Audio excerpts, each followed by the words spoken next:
we'd like to say that in our opinion it is not suitable for those of you who may have a nervous disposition.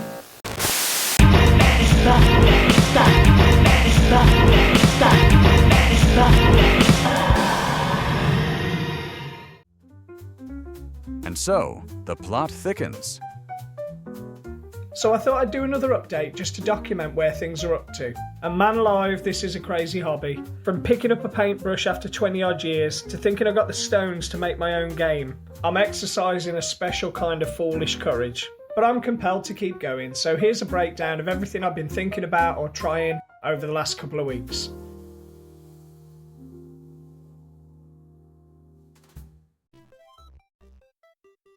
Firstly, let's address my anxiety over the rules from the last video.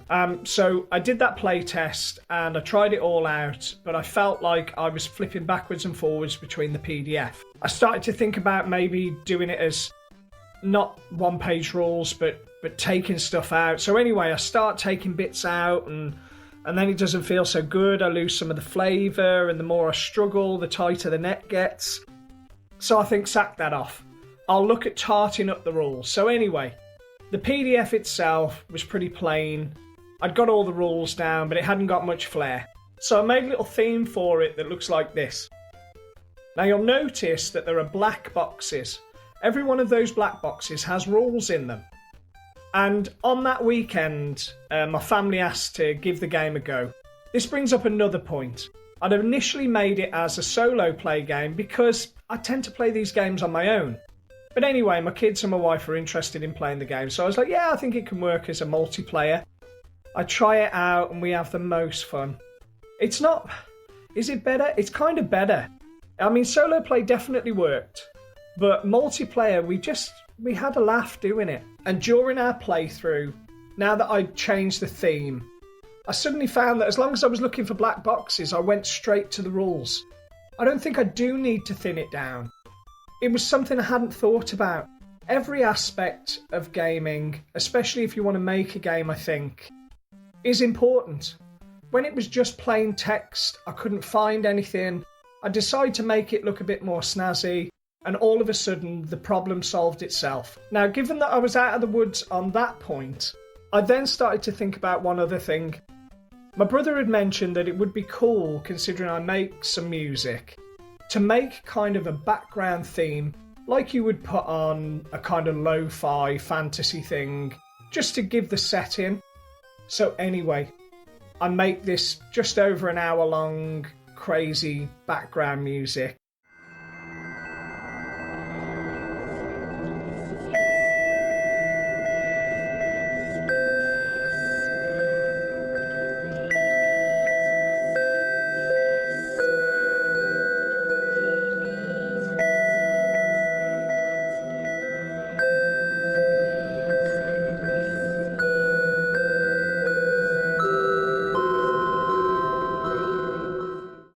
And I think that would be really cool to put with the game when the rules are finished. Bear in mind that this development, I'm going to give myself all the way to Christmas to finish it. I want a deadline, but I think I'm just trying to rush it and get it done, and there's no reason to. Right, now on to the next thing. So, when the rules are finished, I'm going to put them with a PDF. I'm going to try and upload it on itch.io. And that'll kind of be a finished deal.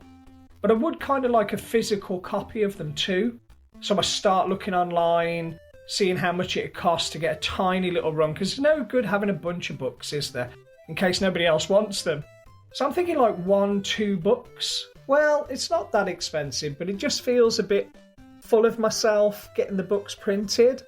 Then I start thinking how I didn't want to buy the kinetic sand and I did it myself, and how much I love the sand that took a while to make but was worth it. So anyway, long story short, I'm looking at binding blooming books now. Like, that's the thing with this hobby, isn't it? Is you end up trying all different things that you wouldn't naturally do. Now, whether or not I'm capable of doing it, we'll have to wait and see. But that brings us to the next thing, which is photography. Oh my God. So, I just want to take a few pictures to put in the PDF to make the game visually a bit more interesting and maybe explain the game a bit easier to the reader. So I take some pictures, and they're not exactly trash, but I I end up having to download a pro app for the camera on my phone because I don't have a proper camera, just so I can control the exposure and the focus. So anyway, I've taken some pictures that are a bit better, these ones. That'll have to do. I want the skills of a photographer without the years that it takes to be good at it, right? I took this one photo though, and I think it came out really good. So I thought I'd put it on Instagram and make a little Reddit post. Now on the Reddit post, for some reason, everyone suddenly took an interest, and I really, really appreciated it. There were some comments, they were asking about the game and how it worked, and it felt really good because it does, doesn't it, when people respond to these things. But this leads me to my last point, which is what type of game is this actually? I think I put it on like TTRPG. Now, is it a tabletop role-playing game? It kind of. It's not a skirmish game in the respect that it's not, two opposing forces. This is a very whimsical kind of thing. Can they fight? Yeah, they can, but in the rules I put a little buster. Because they're, silly little beings. I think if they do fight, it's a bit of shirt pulling and rolling around, not exactly warfare. I think the truth is, it's a tabletop game. It's all about the moral stakes. Do you do the right thing or the wrong thing to win the game? And whatever you choose, you get the ending that you get.